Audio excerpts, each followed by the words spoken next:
The U.S. is deeply alarmed after reports of a military takeover in Sudan.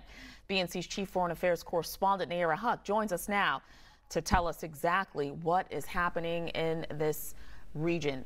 Nayyera, so Sudan's prime minister still under house arrest. What led to this military takeover?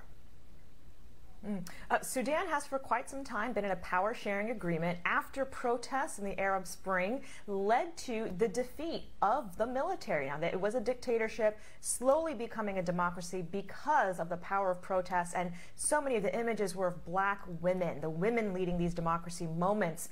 And the military, about 3 weeks ahead of this formal handover to a fully civilian democracy, decided they could not handle losing that power. They rolled in overnight, arresting the prime minister, many of the cabinet members, and they were reported to be trying to force the prime minister to recognize the military rule. Instead, the prime minister went on to television from his home and spoke directly to the people, telling them to peacefully protest this military coup. We will see how this transition of power plays out. This is not the first time Sudan has had to remove a military dictatorship, but it is the latest in a string of Arab Spring democracies that is having setbacks. So all eyes on Sudan to see if the post-Arab Spring protests can lead to success somewhere in Africa. So, Nayyera, was this a brazen takeover, or are we talking about a fractured government already? Part of the challenge had been that Sudan had been taking the slower move towards a full democracy. The military and the civilian government had a power-sharing agreement that was due to expire on November 12th. And that is what they've been preparing for the last few years, in fact. They've been protests on the backdrop to make sure that democracy was sustained. Again, the military decided to make its move, and now it's up to the people to see how much protest and how much power they will decide to keep. Yeah, well, speaking of that, is the military set to hold on to all the power and not let any civilian democracy take place? Is that still up for questioning? Indeed, the military had been working alongside the civilian leaders, but that was still relatively new. So the military now, even though they are known to the international community for having ruled the country before, they were somewhat brutal. They violated human rights. The international community has welcomed Sudan as a growing transitional democracy. But this is going to be the question: is who is the military going to try to satisfy? Are they going to try to tell the people that because the military can control supply chains, that food will be cheaper and more easily accessible? They may try that route, or are they going to try to maintain this power sharing agreement? That's also unclear. But what is clear is that the people of Sudan are protesting, they are demanding their rights, and they will not take this laying down. I mean, they're just coming out of a civil war. I mean, could this possibly lead to another one?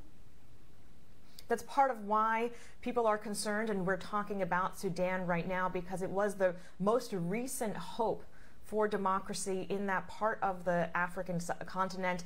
Ethiopia also now having its challenges with its prime minister launching airstrikes against his own people. So this is part of that broader question of whether democracies can not only provide for their people, but make a case that democracies deserve and need to exist in the world. It's something President Biden has talked about in his remarks, stating that this next phase of what we're seeing happening around the globe and in the United States also is authoritarian rule versus democracy. And those who support democracy have to constantly fight for it and also prove that democracies are indeed better for people. Now, the UN has also denounced this takeover. Should we expect any international military to possibly intervene? Not at this moment. You will see the first round of diplomatic condemnations and statements. It's similarly to what we've seen happen in Ethiopia.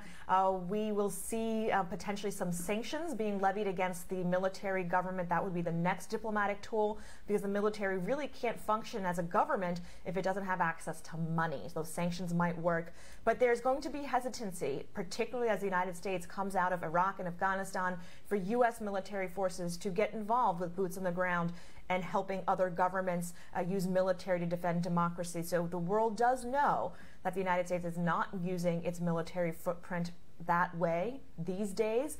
And so now the question becomes, how brazen will the opposite side be when they decide that they want power and they want to take over democracy? One hope could be the African Union, which is not only locally based on the continent, but also has the ability to engage militarily and with regional partners to bring some pressure. Yeah, Nayyera, my final question for you. Can this country withstand another civil war at this point? No country in Africa, and certainly not even the United States, can withstand civil war, but there is resilience in people. So while the government structures may change, the people certainly do know how to survive and how to stand up for their own rights. That's what's been so remarkable about the journey Sudan has been on, and that journey has been led by the women of that country. Always the ladies at the forefront. BNC Chief Foreign Affairs Correspondent Nayyera Haq, thank you.